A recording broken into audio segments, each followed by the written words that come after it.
welcome to Black Woman Hear Me.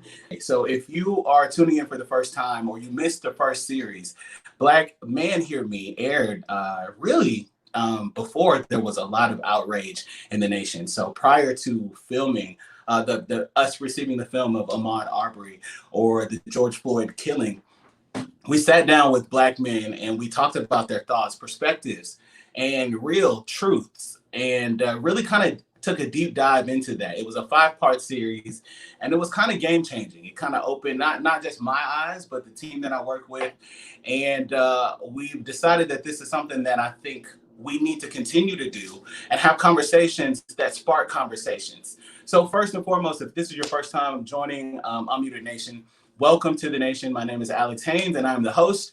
We air usually weekdays at 1 p.m. Eastern on BossFM Talk, and you can hear us 5 days a week. The podcast is also available anywhere a podcast is available.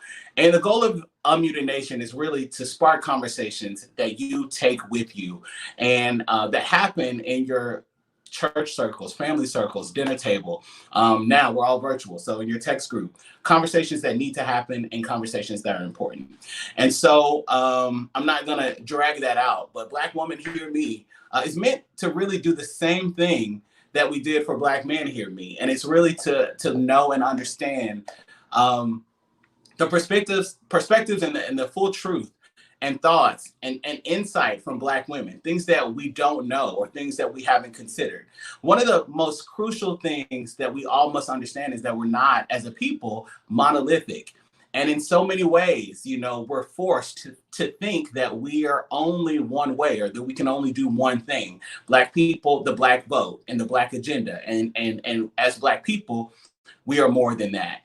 So without, like I said, dragging that out, we're going to kick this series off, and I'm talking to some really interesting Black women today, and I'm happy to have them with us. The first lady joining me tonight is Courtney Whalum.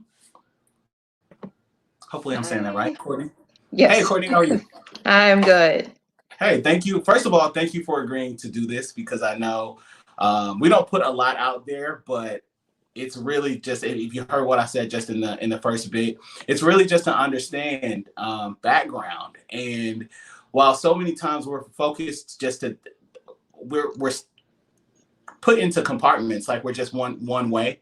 The truth is that we all have different experiences that kind of dictate how we grow and how we move forward, and really how we operate in the world. So Absolutely. First, if you don't mind, tell me a little bit just about where are you yourself, like where are you from, and what do you do? Sure. So I am from Memphis, Tennessee, originally. I moved a lot. My dad's a musician, so we kind of lived like an army brat life. So I moved to California, then I went to college in Spelman. From there, I've moved all over the place. My background is I worked in the financial services industry for most of my career and then moved into IT. I'm the mom of 2 boys, an 18-year-old and a 4-year-old. Wow. Yeah. A mom of 2. I couldn't even tell. Wow, that's really nice. So you went to Spelman, and right now you're based in... I'm back in Memphis. Memphis. Mm-hmm. Okay. All right. Well, what I like to do is I like to start at the beginning. And I think that so much about who we are really kind of starts with the background and where we grew up, how we grew up, the home that we come from a religious standpoint, and sometimes even economic and cultural standpoint. All of these things begin there. So if you don't mind sharing just a little bit about your childhood, and what I like to say is this is a free space. So, just kind of talk me through your experience as a Black girl. And the first question I'm going to ask you today is it always throws people off. It threw me off when someone asked me for the first time. Growing up in Memphis, when did you recognize that you were, or have you always known that you were a Black girl? Or did you have a moment in your childhood where you realized that you were actually Black? So Memphis. So I'm from where I was originally born, and I spent. I grew up until I lived there until I was 13. Is a community called Orange Mound, which, if you hear it now, it's synonymous with violence and drugs, and just there's nothing good that comes of that association. Interestingly enough, it was the first community in America built by Black people for Black people. Wow. But at any rate, so I grew up in this very poor community. My parents were separated. My dad had married my stepmom, so I lived with my mom and my stepdad. And my mom has 6 kids. We had 6 kids living in a 1 bedroom. But interestingly enough, like, we didn't know that we were poor. Like, we didn't know, that we were lacking anything. Memphis is, it borders Mississippi. And so I think my entire childhood, I always knew that there was something off. Like, there was something different. Like, I don't know that I knew what it was back then. But we had family in Mississippi, so like we would go and visit, and like you just knew that like there were just areas that you didn't go in. Like, as we would be driving through towns, like you just knew, like, don't stop there, like it's not safe to go, and eat at this stop or whatever. Like, it was just kind of like this kind of unspoken thing that just kind of hung over you. So the super interesting thing, though, is that when I was 13, I moved with my father, and we moved overseas. I lived in Paris my freshman year of high school. And then sophomore year, I moved to California. And so I went from living in an all Black community to pretty much an all white community. So I lived in South Pasadena, California, which was about 40% white, 40% Asian, 20% other. And then that other, maybe 5% was Black, but there definitely wasn't much representation. My friends and I called each other, like, back then, this store doesn't even exist anymore, but the United Colors of Benetton, because like we represented every single race. And so it became very, especially after living overseas, it became very just normal for me to just live among white people. Like, it was just, even when I was younger, when I would go visit my dad lived in California. And when I would visit him in the summers, like, he would correct my grammar, and, he would say, like, we don't talk like that or whatever. So then when I went to college, when I moved from California and went to Spelman, I chose it for very different reasons. I didn't even know what an HBCU was. I'd never even heard of the phrase at all. Nobody had ever talked to me about it. Again, I lived in a white community. I was embarrassed. I was embarrassed to tell my friends that I was going to an HBCU, like a historically Black college. I thought that my white friends would think that was me denouncing them. I thought they would think that I was turning my back on them and saying that I don't like white people and I wanted to get away from them. And it's interesting to cope with that now. But back then, like, I was extremely embarrassed about it. And then even when I got to college, like, my Black friends there would make fun of me for having pictures of white people on my wall. So it was just this very weird world that I was navigating, like trying to exist in both sides. Like, I appreciated my white friends. I loved them. I wanted to continue to have them in my life, but I also wanted to embrace, like, for the first time, like, really, like, understanding what it meant to be Black, because in Orange Mountain, I wasn't learning about my culture. I was just living. In the culture. Yeah, you were Right, just living the culture. right. Wow. That's a really, really, really interesting background. And I love to hear, thank you for being so detailed, Mm-hmm, because I think that all of that, like all of those experiences really kind of brought you to where you are today. mm-hmm, And those, without those experiences, I think you were learning things subconsciously that you wouldn't have learned either way. But I want to backtrack a little bit and just kind of walk through some of those experiences. mm-hmm.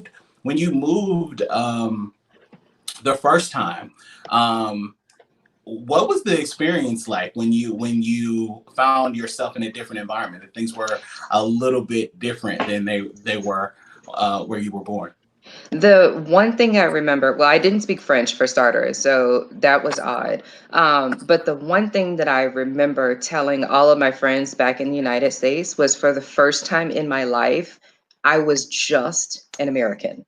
I Hmm. wasn't a Black American. I wasn't an African American. Like, people weren't trying to figure out, like, what's the appropriate term to call me. I was just an American and they hate Americans, period. Right. But So it was the the first first, time that you did get a sense of equality and yeah, just being, you're just hated. leaving the country. I had to leave the country to feel like an American. Wow. Hmm. Wow. I think even right there, I think a lot of people would not know that. Just knowing that the first time that you felt like an American and you were called an American was when you left this country. And I Right, think like even that psychologically is like, wow. So wait a minute. So what am I at home? Like right.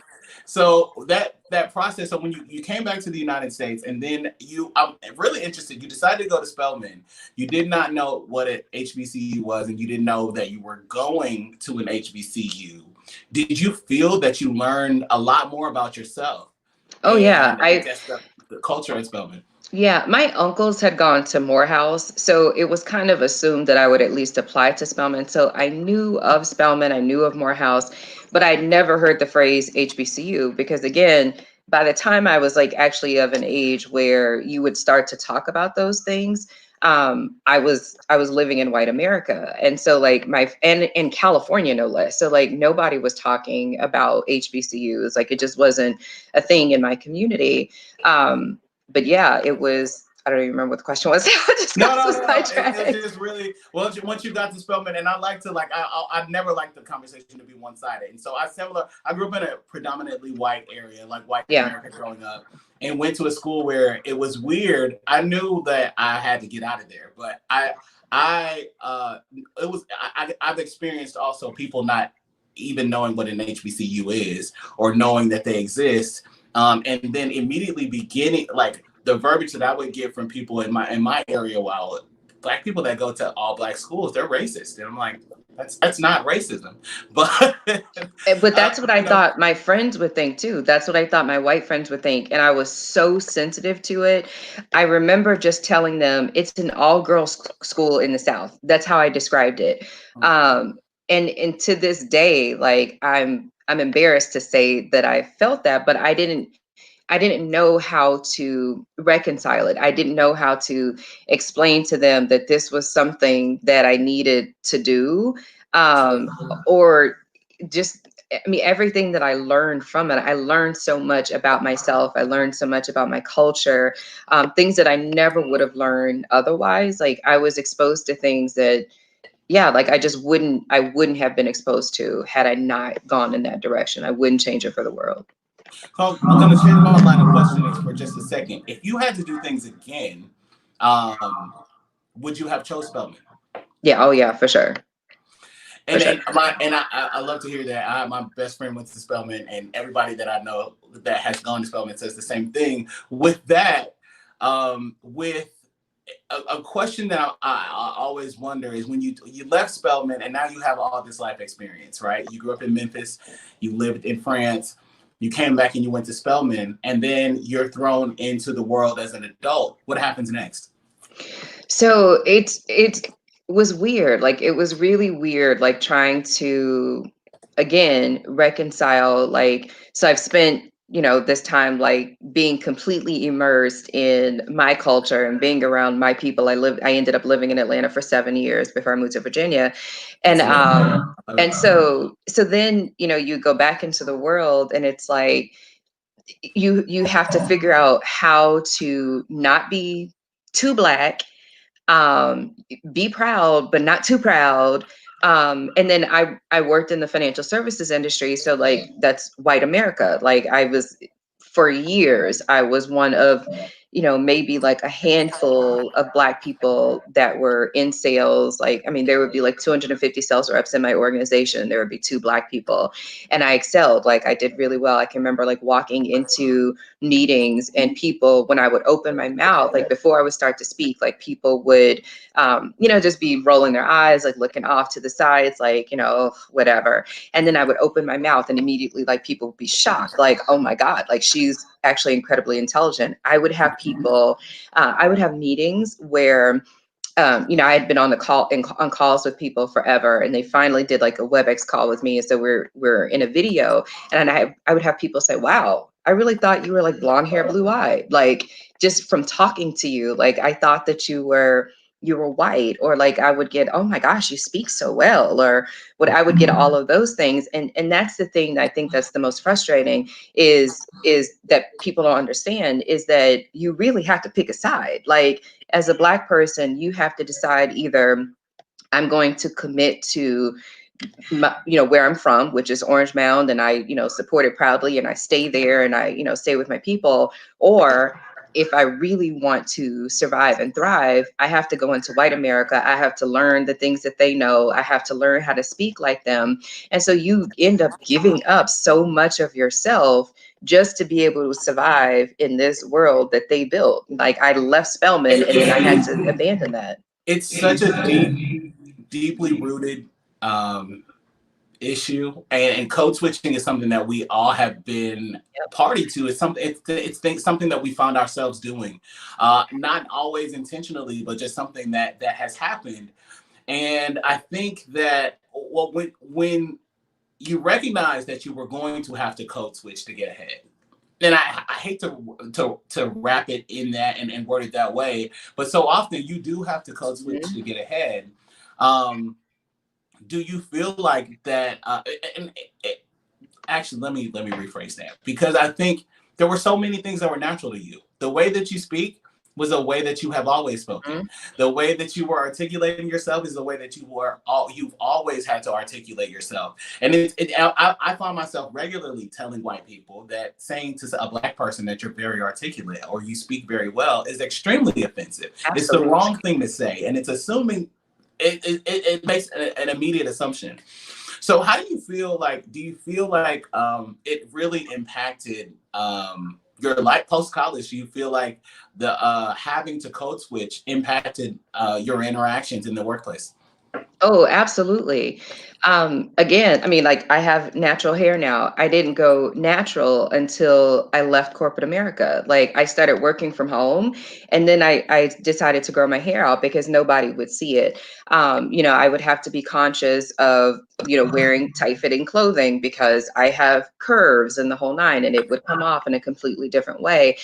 There's so many things that you have to compromise in order to be able to survive. And again, like even just going back to the way that I speak, I've always spoken like that. But the reason I've always spoken like that is because my dad knew very early on that if you speak like you're from Orange Mound, nobody's going to respect you. If you answer the phone, this is her, nobody's going to value you. They're going to assume that you're dumb. And so it was, it was what it was. Like that's the world that we live in, unfortunately.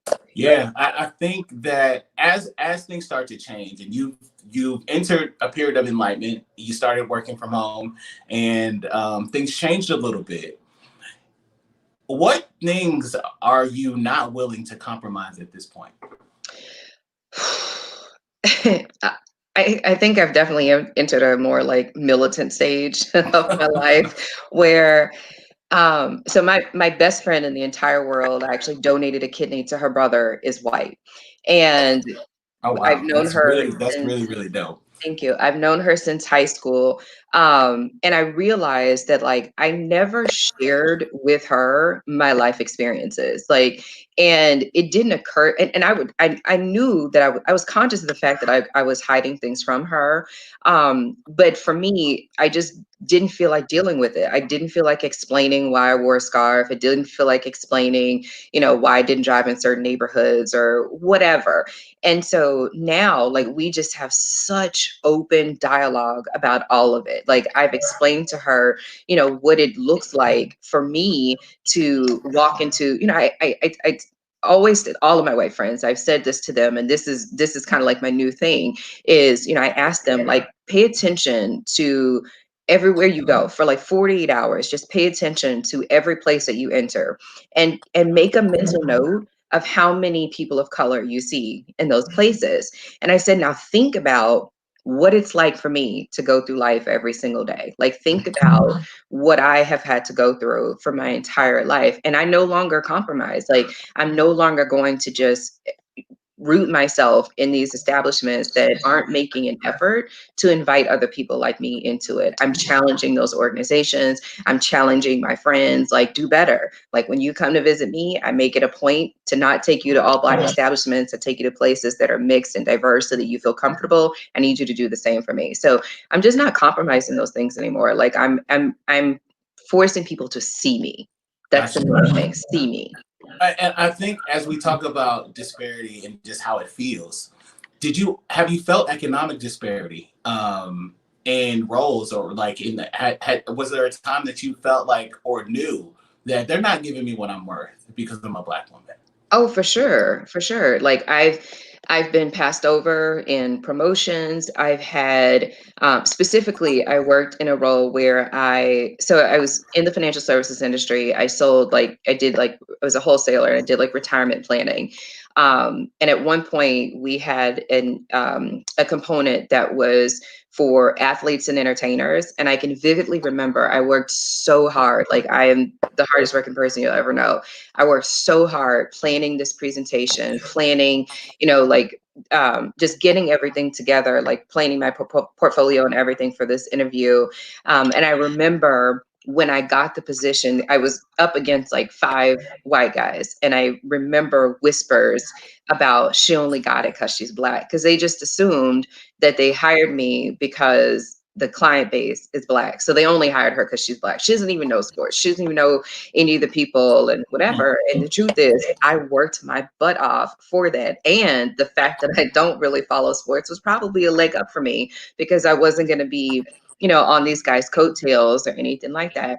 But I've absolutely felt it. Like I said, I worked in an industry, in an organization that had 250 sales reps, and there were only 2 Black people. And that was consistent. I worked there for 8 years. And in that entire time, like, that number, I mean, it might have gone up to 3. That's it. Like, there was never any push for diversity whatsoever. Wow. So I think people don't know that, right? I think that they hear what they want to hear, and we find ourselves right now, we're in a really tense time in the country, and people are asking people every time. White people are leaning on their Black friends, hoping that their Black friends will, some of them hoping that their Black friends will be gracious with them and understanding with them and walk them through the process, with really a lot of them still don't want to do any work. As we enter this time and this season, and even just not now, for the last almost 8 years, it's been a tense world for Black people, with the exit of the first Black president, Mm-hmm. the entrance of the current sitting president, the abundance of police brutality against Black bodies, period. One thing that I'm hearing often is that the movement, maybe intentionally, maybe unintentionally, is not as focused on, and it's happening because we know that these disparities are happening to both Black men and Black women. But for Black women, there's not as much of a focus on the issues. How do you feel, or how have you navigated this space, of not just unrest, but with feeling like you're a part of this movement, that's bringing Black awareness in a time that obviously Blackness, well, for the last 100 years, has been under attack in this country? Yeah. How do you feel like, or do you feel like the movement includes you?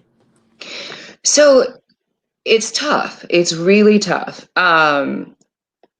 We have to have a focus right now. And I think that's what we've been lacking so much, especially in the past like decade or so. Where it's like, the movie Up, where they're like squirrel, and it's like we're in it, and we're like, okay, like Black Lives Matter, and then something else happens and we get distracted and we go off like on a tangent. I know what you're saying with respect to there being a difference in the focus on men versus women.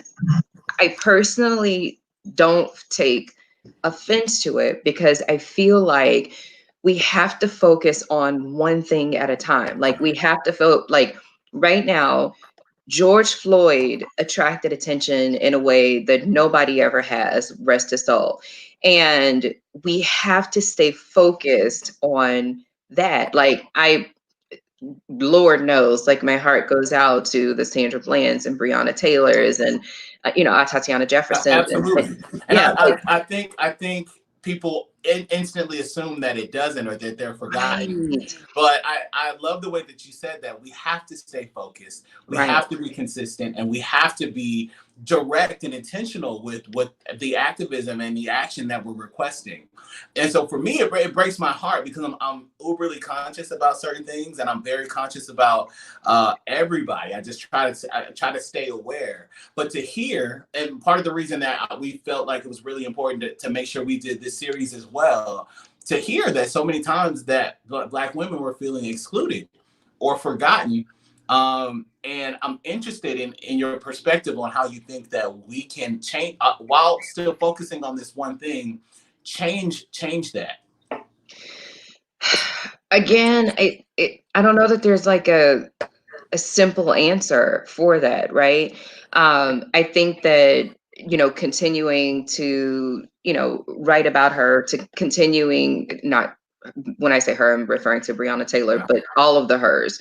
I hear people who say like, well, trans lives matter and women's lives matter and they all do. But if we keep throwing every single name in every time, we lose focus. We lose sight of what it is that we're trying to accomplish. Obviously, we know that all of those lives matter. Obviously, we know that the women that are being lost are just as painful that the men as the men that are being lost. But we have to finish this one first. Like this one happened to gain an incredible amount of attention. So we have to continue to focus on that one. I think it was Killer Mike who said that. Like we have to continue to focus on him and get that resolved, and then we can ride the wave and put policies into place to protect women, to protect trans people, like to protect gay people, the whole nine. Like, but we have to finish something. We don't ever finish anything. We start a movement and then again we get distracted, so we have to finish this, and from that then now add into that the policies that protect everybody else. Oh, that makes a lot of sense.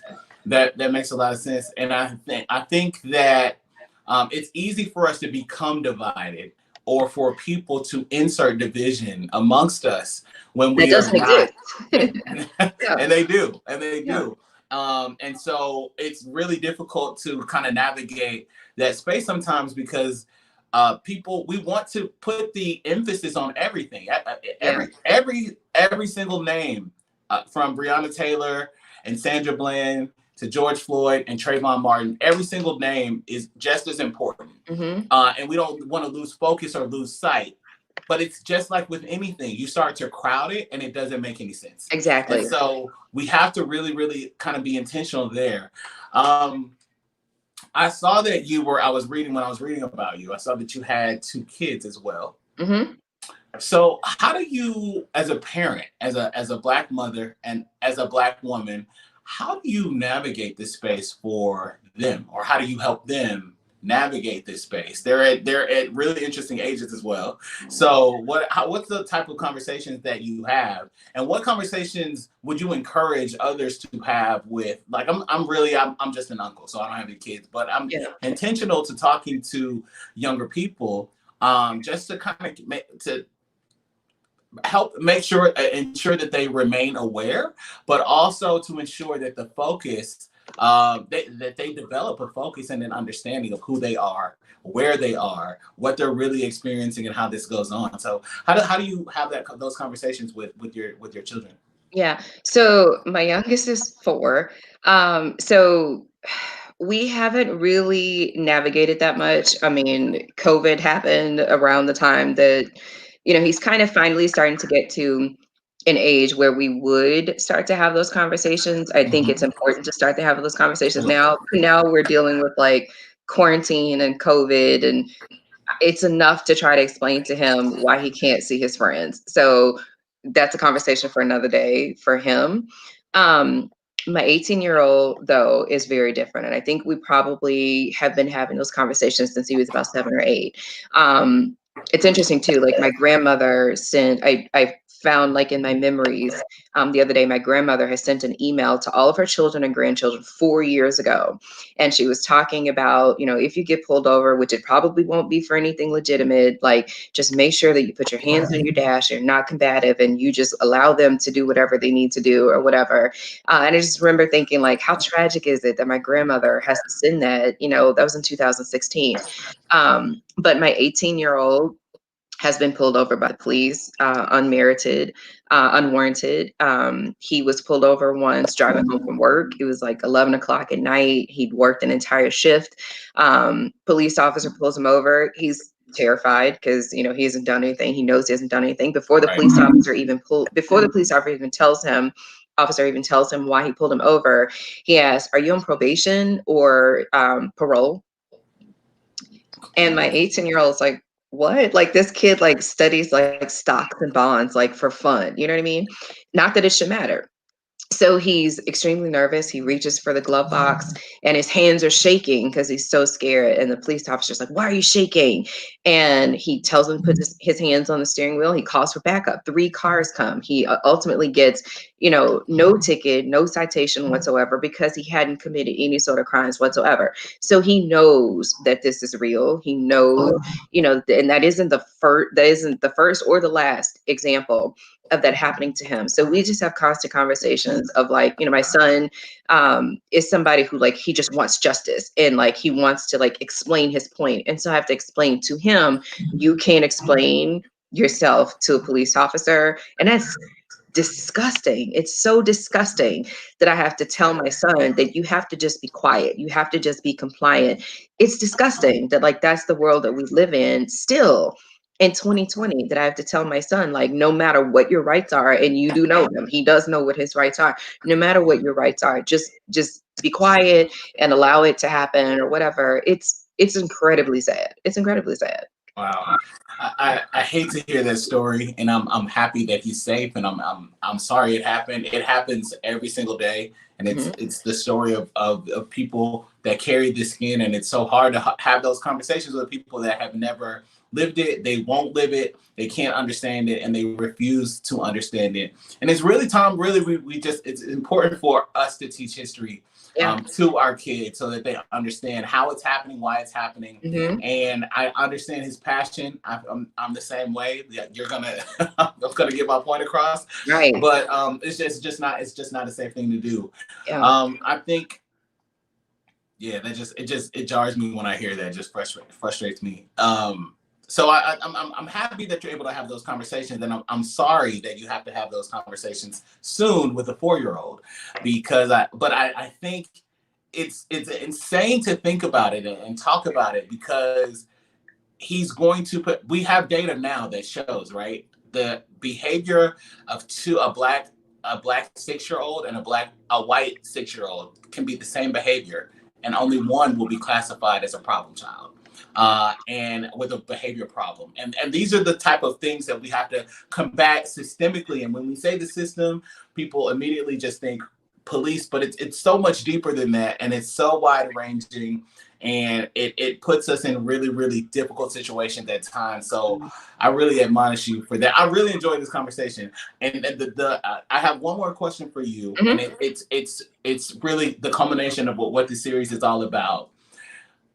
Black people are not monolithic, and at any way, but there are certain things that, and I want you to understand the audience, because I think the more that I thought about this series, and the more that we started to put it together, my goal was for it to just be straight conversation, just like this, just one-on-one, for people to understand that there are different types of people, and that there should not be just general assumptions made about one type of person because of one thing or for one reason.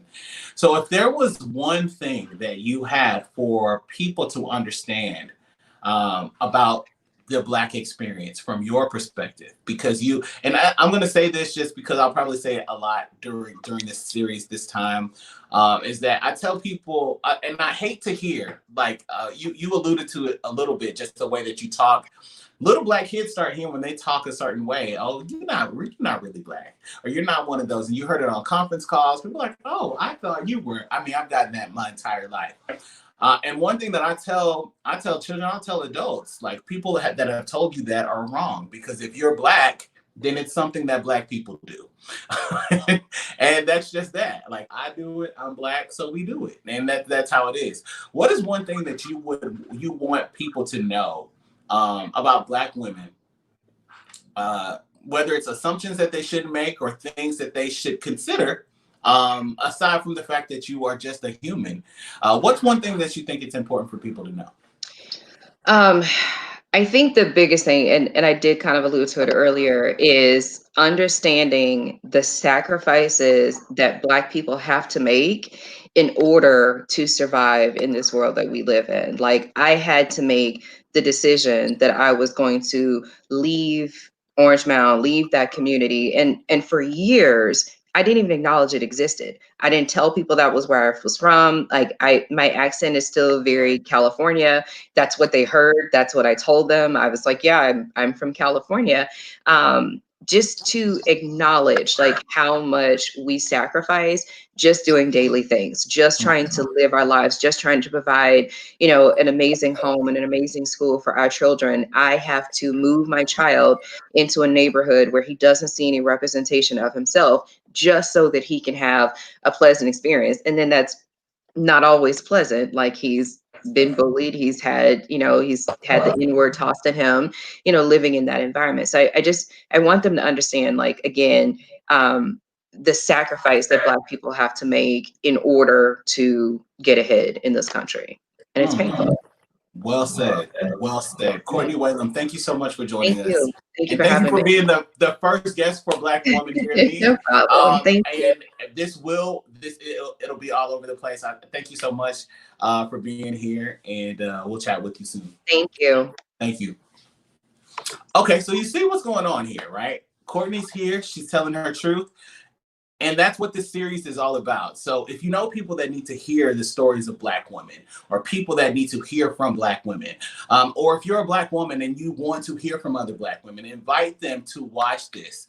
It will re-air, but it's important that we have this conversation. We'll be having it for the rest of the week. And I want you to become a part of this. So use the hashtag BWHM. I think that's right. BWHM. There we go. And tweet with us and join into this conversation. We have some additional women joining us, and I'm really excited to kind of jump into the conversations with them as well. I've got Ebony Durham, who's here with us. And Ebony, welcome to Unmuted Nation. Hi. Thanks for having me. Hey, how are you? Good. How are you? I'm doing well. So, Ebony, tell me a little bit about where you're from. And if you want, I don't know if you caught any of Courtney, but if you want to just tell me a little bit. Okay. Yeah, just tell me a little bit about where you're from, and where you grew up and what you do, and we'll take it from there. All right. So I'm born and raised in Sacramento, California. After that, I went to college at Alabama State University, which is in Montgomery, Alabama.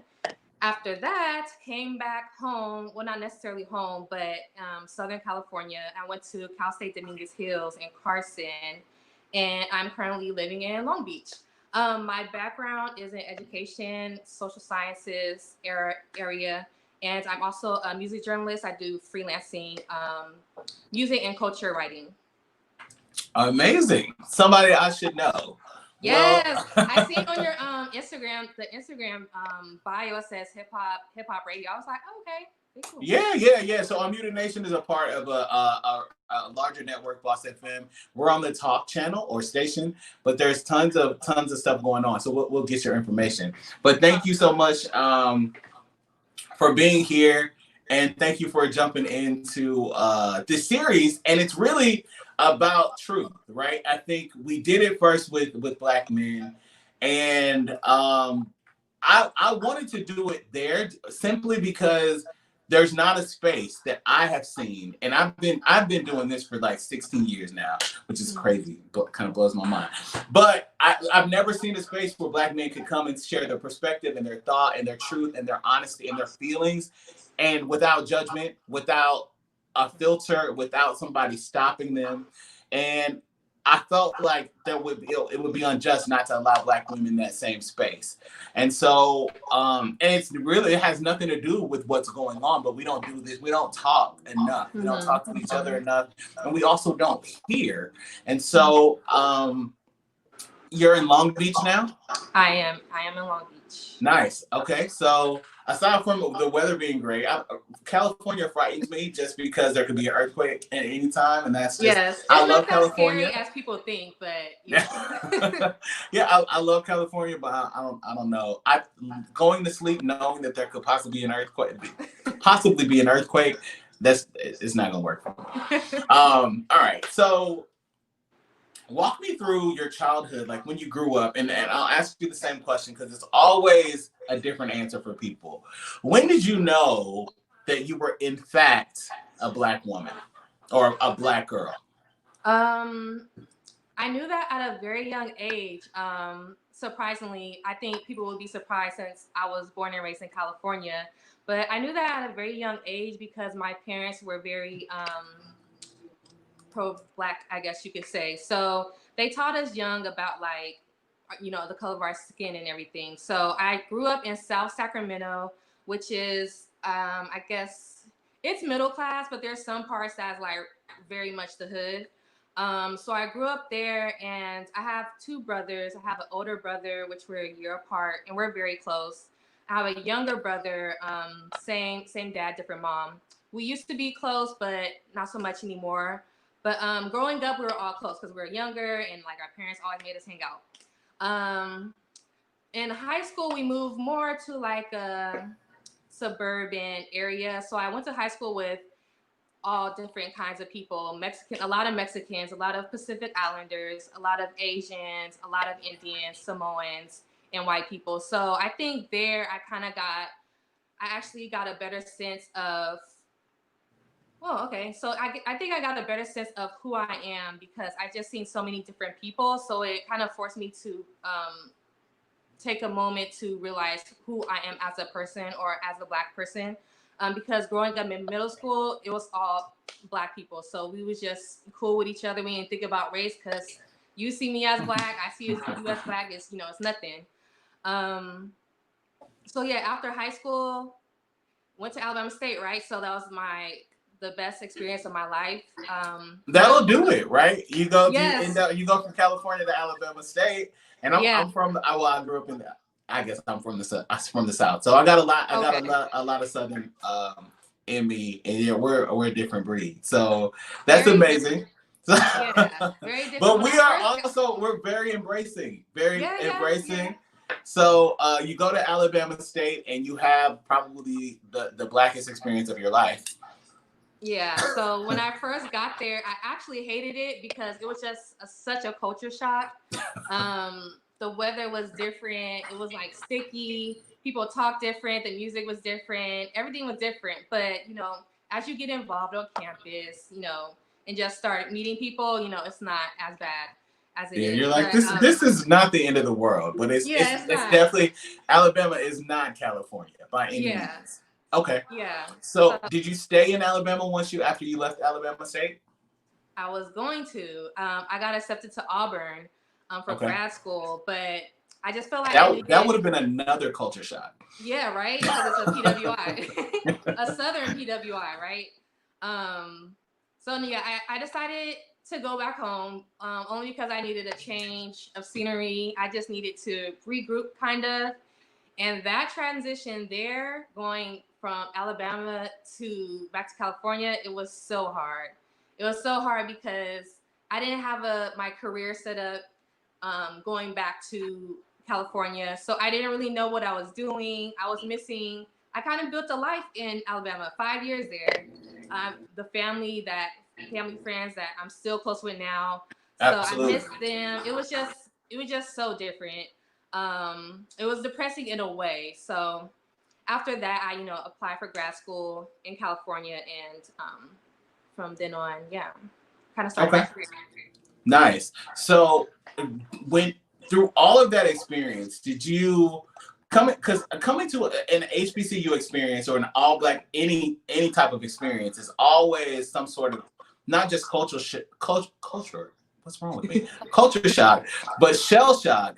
And so when that happens, what were your thoughts initially? Like, did you feel like you were out of place, or did you just not you weren't really judging with it because you felt like you were different? I feel like I was out of place, but I kind of embraced it because people kind of put up people from California to a higher pedestal. So I was like, oh, okay, y'all think I'm this person, so I'm this person. But at the same time, it was weird because some people thought I was super rich. Definitely wasn't. Some people thought I see celebrities every day. Like, no, that doesn't happen. So all the stereotypical things that Southern people might think of Californians, that's what I got. But I also accepted the warm embrace because a lot of people just wanted to be by me and be friends with me just because of the fact I was from California. And I was like, okay, I'm regular just like y'all, but Right. whatever y'all see, yeah. Got you. So I think experiences always are different, right? And I Yeah. can imagine. I know a lot of Alabamans, Bamians, however you say that, Alabama, and I can imagine that the thinking was different. When you come back to California and you don't have everything together, but you've had this really, I'm gonna call it a black ass experience. So you're back in California. One thing that I hear from I have West Coast friends, and the first time that they came to Atlanta, first of all, they were like, Atlanta was way different, and then they went into like different parts of Georgia, and they're like, wait a minute, the black people are over there. The white people are over there, and they're like, it's not like this where I'm from. It's not like this in California, and it's kind of different. So when you went back to California, what was that experience like? The experience was different because I kind of picked up on this Alabama little Southern slang. I said y'all, I said yes ma'am, no ma'am, and we don't say that in California. So it was different, just all the mannerisms that I picked up. The food, I guess, just all the typical things that you kind of bring with you to Things you learn to love that you probably yeah. shouldn't eat. Yeah, yes, definitely. And I also, a good thing about moving back to California is that our alumni chapters are here, so you feel connected because there's people from the same school or a different HBCU there. And I'm Greek as well, so just meeting different Greek people, even though they're from California, it was also just very felt like home, Okay. Home is in Alabama home. Okay. What do you think? Do you think that Alabama excluded? Do you think that in your day to day, because California is like I live in New York City, and it's totally different than the South. So even like I said, y'all is part of my vocabulary, but I find myself saying like, "Am I talking wrong?" Like, because it comes out here, and people look at like, what? Yeah. But do you feel like perceptively people are different, or did you ever feel, I guess, mistreated because of the fact that you were a black woman, not just during your time in Alabama, because I imagine while you were there, you may have spent some time off of the campus and just around in the other places.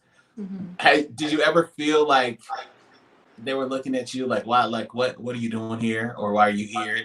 Did you ever have those experiences, or have you had those type of experiences being from California? Because one of the wrong assumptions that people make, and I think a lot of people are seeing now especially within the racial tension that's going on right now. And then we find out these things happening in California. People are like, California? They painted over Black Lives Matter in California. And it's like people think that it just doesn't exist in certain places. Walk me through like what your experience with that has been. Yeah. When I was, well, I'll tell you about my experience in California, and then I'll tell you about my experience in Alabama. So coming back to California as a Black woman, I feel like a lot of people don't think that there's racism here for some reason, but there is. It's just more low key. And out here, you know, I'm in LA, like the city, and then I'm also like in Hollywood and stuff, and that's where I get the most racism at, unfortunately. Hollywood? Yeah, because I like to go out. I'm a music journalist, so I'm at those, events and stuff, and all of them are in Hollywood.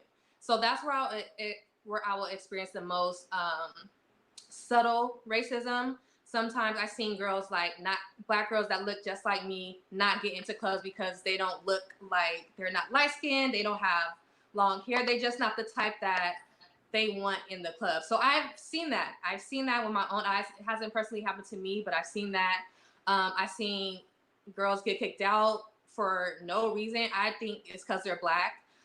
So you kind of have to like fit in. And that's something that I actually don't like about LA. It's always like a fit in type of culture. You have to look a certain way. You have to be a certain way to get access to stuff. So I think there's so much, like, so I think Hollywood is probably not just Hollywood, but LA in general is like the intersection of classism and racism. So you have like elevated class, and then you've got racism, and you have them both.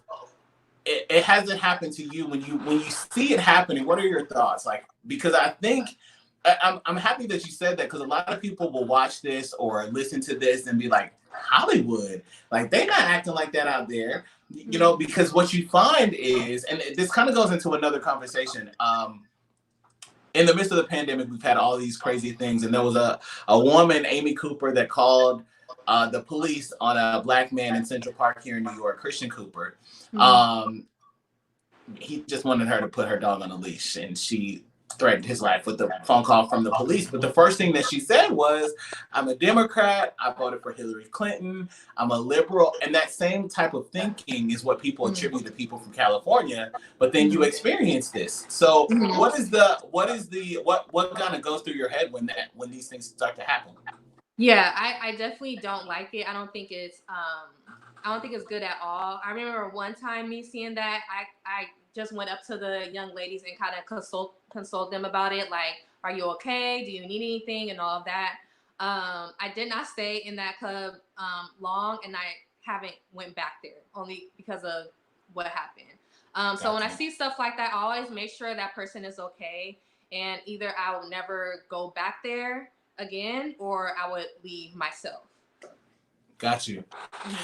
When it comes to everything that's happening right now, and like I said, I was just telling Courtney, for at least the last 8 years, racial tensions have started to swell in this country, and now we're in a place that there's so much outrage and unrest, and there's a lot of pacification happening.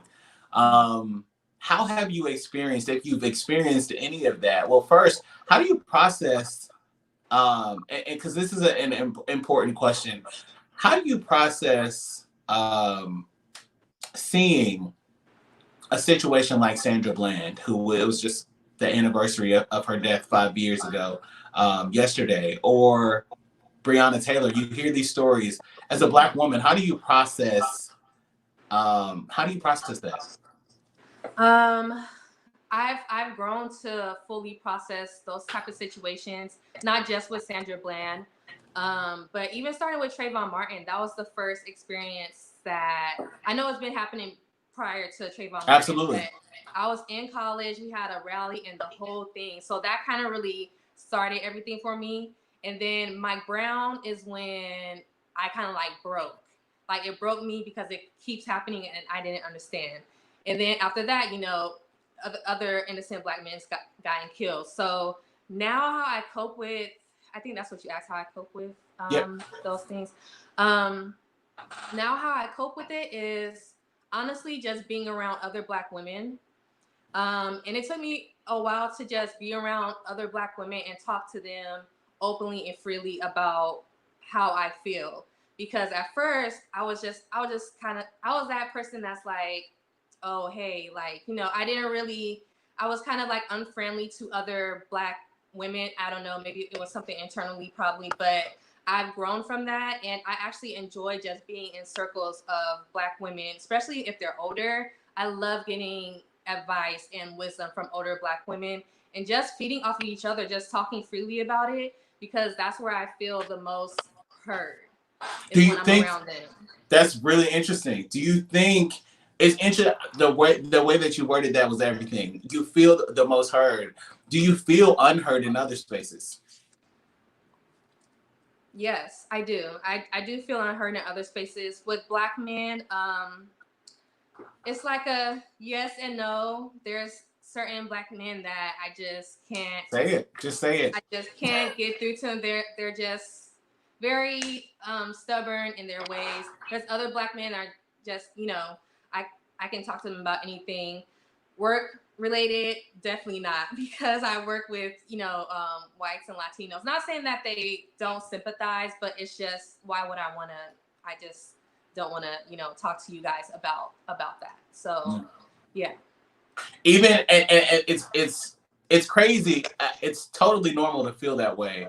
But even with all of the I guess the reckoning that's happening right now, and people like I called it pacification because it is in so many ways.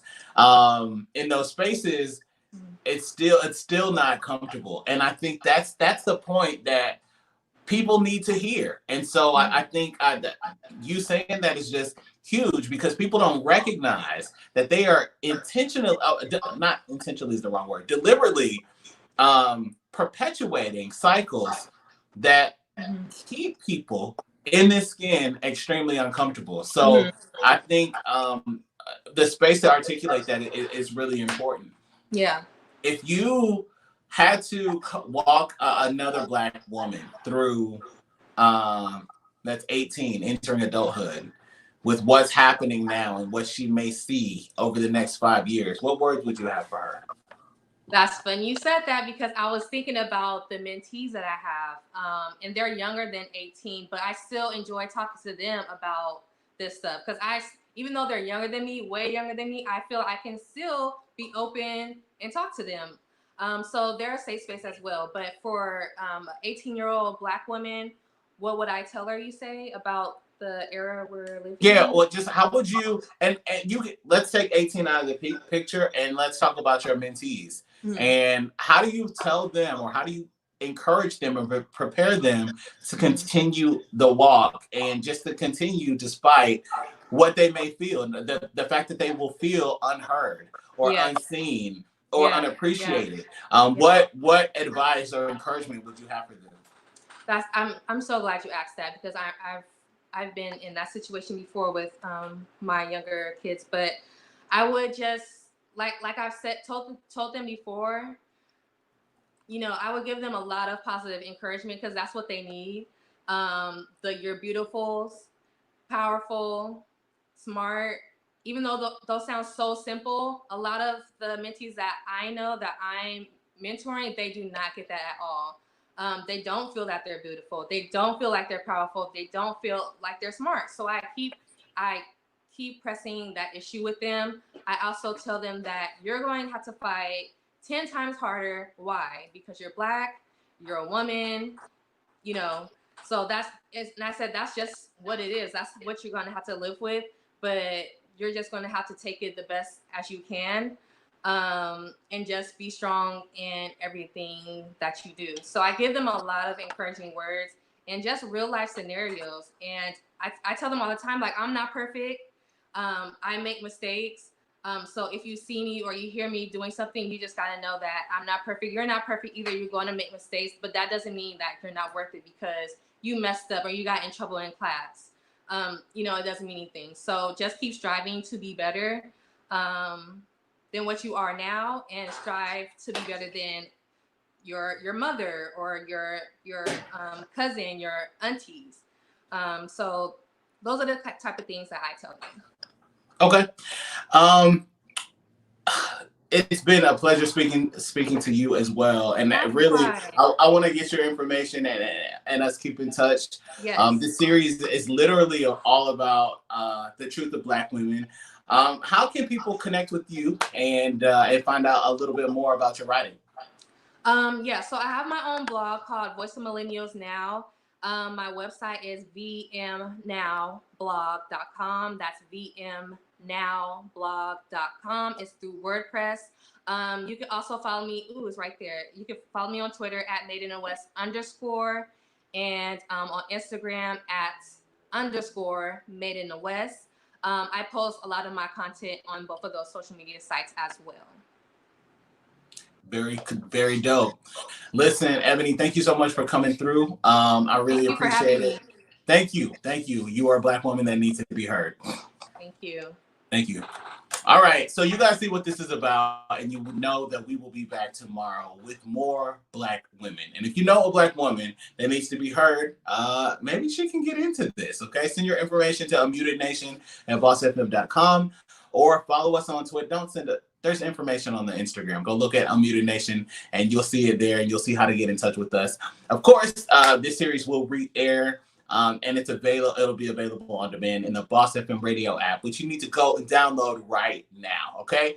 That's going to do it for today in this Unmuted Nation experience. I'm Alex Haynes, and remember, today is greater. Believe it, speak it, and live it. You have to make a decision to be great. Your situation is not your destination, so go make it your motivation. We out of here. We'll see you tomorrow.